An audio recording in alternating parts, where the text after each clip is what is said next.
A man will face a Queensland court today charged with 4 counts of attempted murder after allegedly setting fire to a family home in the Brisbane suburb of Coorparoo.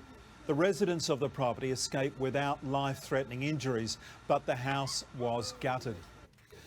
A blaze has ripped through a bungalow in Melbourne's north, flames spilling over the fence and threatening other properties. Firefighters were called to Preston just before 10 p.m. We're just driving past and there was a massive fire, and our friend in the back was like, "Hey, there's a fire, do you turn?" So then we turned around and I called 000. It was so scary. The front home was evacuated, 2 elderly residents getting out safely. A man is fighting for life after being stabbed at a service station on the New South Wales Central Coast. Hannah Sinclair is at the scene in Long Jetty. Hannah, do we know what sparked this attack? Well, Mark, police say this was a random attack. A 28-year-old man is undergoing emergency surgery in hospital this morning after being stabbed multiple times in the shoulder. Police say up to 5 men approached the victim inside this service station here in Long Jetty just after 4 o'clock this morning. The man and the group of men had an argument before it turned physical. They say the group of men set upon the man and one of them was armed with a knife and stabbed him multiple times. The group of men then fled on foot and they were last seen running towards the lake. The service station attendant witnessed the entire attack and called 000. Police and paramedics were on the scene quickly and the victim was taken to John Hunter Hospital in a critical condition. Take a listen.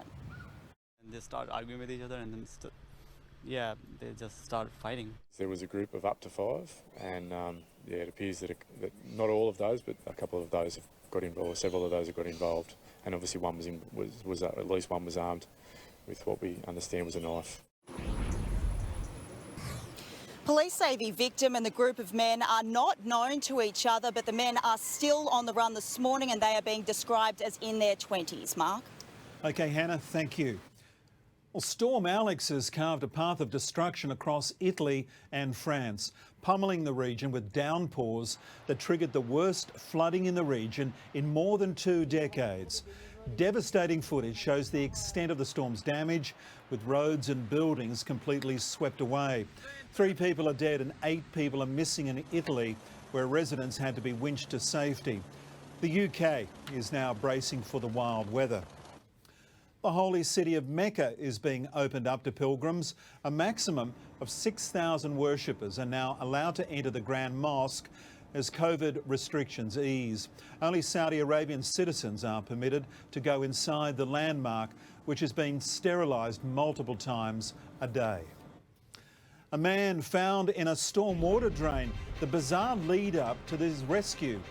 Also, a senior cardinal accused of using more than $1 million to pay off witnesses in the George Pell child sex abuse case. And the Saints suffer another semi-final blow.